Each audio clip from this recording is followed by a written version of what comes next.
Le Japon est un pays plein de mystères, plein de légendes, qui soient connues ou moins connues. Parmi celles-ci, il y en a une qui fait partie du paysage culturel de la ville d'Osaka, et plus particulièrement du parc Nagei. Si vous vous y rendez un soir, vous aurez peut-être la surprise de croiser des gens s'y rendant et apportant avec eux plusieurs types d'offrandes, de la nourriture, des boissons ou même des jouets. Si elles font cela, ce n'est pas au nom d'un quelconque culte. Non, ces offrandes ont une destination bien particulière. Celle d'arbres jumeaux qui sont situés en plein centre du parc. Il y a une histoire derrière cet acte. Celle de deux enfants orphelins qui sont morts à cet endroit.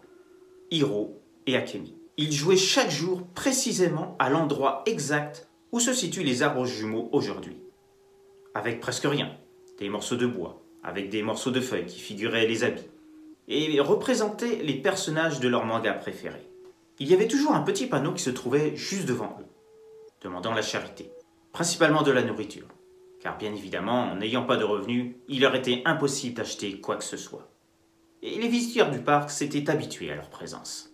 Plusieurs personnes ont essayé de les convaincre de rejoindre des centres spécialisés, prévus pour les orphelins. Mais Hiro et Akemi ont toujours refusé de se rendre dans ces lieux. Ils aimaient la nature, et voulaient être en contact permanent avec elle. Ce parc, c'était un petit peu comme leur maison. Et même s'ils ne voulaient pas rejoindre les centres, ils aimaient beaucoup le contact des gens, discutant avec à peu près tout le monde qui passait. Nombre d'enfants venant dans le parc aimaient jouer avec eux, les invitant même à les rejoindre à l'aire de jeu qui était toute proche, cela afin de leur faire oublier leurs conditions misérables, et leur offrant même des jouets vers la fin de leur existence. Car oui, leur destin fut tragique.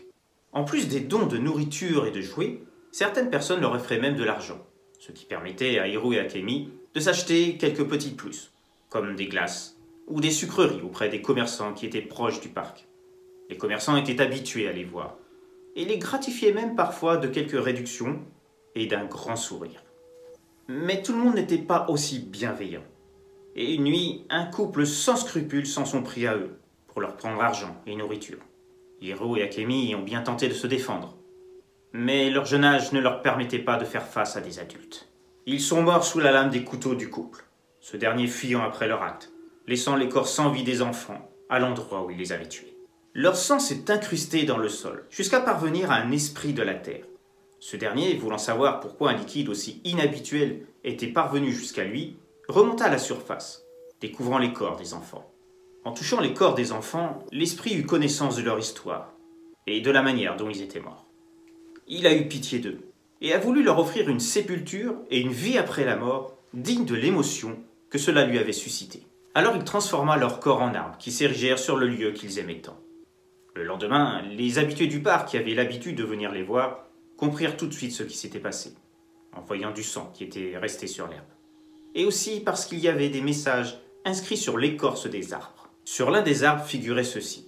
« Nous ne sommes plus de ce monde à cause d'un couple mauvais, mais nous sommes désormais en paix. » Sur l'autre arbre figurait cet autre message. « S'il vous plaît, continuez à venir nous voir, comme si nos corps étaient toujours là. » Suite à ces messages, une enquête fut ouverte. Et grâce aux caméras de surveillance présentes dans le parc, le couple assassin fut retrouvé, arrêté et puni pour leur crime. Depuis, il est coutume de voir des gens venir régulièrement apporter des offrandes à Hiro et Akemi, en général dans la soirée. Dans la journée, ce sont des enfants qui jouent auprès des arbres jumeaux, ou font des pique-niques avec leurs parents, ceux-ci déversant du saké sur le tronc des arbres, afin de leur rendre hommage, et récitent des prières pour leur réconfort. Les offrandes posées au pied des arbres ne sont plus là dès le lendemain matin. Beaucoup ont cru qu'elles étaient volées, mais les caméras de surveillance ne montrent aucune personne venir les prendre. Tout ce que l'on voit, en fait, ce sont des silhouettes qui semblent sortir des arbres, observant ces fameuses offrandes. L'instant d'après, la caméra se brouille. Et quand l'image revient, il n'y a plus rien. Ni silhouette, ni offrande. Depuis, la municipalité d'Osaka a érigé une plaque devant les arbres jumeaux, à leur mémoire, afin que personne ne puisse oublier leur histoire. Celle d'enfants victimes de la cruauté des adultes, mais vivant à jamais dans le cœur des habitués du parc Nagei, et même au-delà.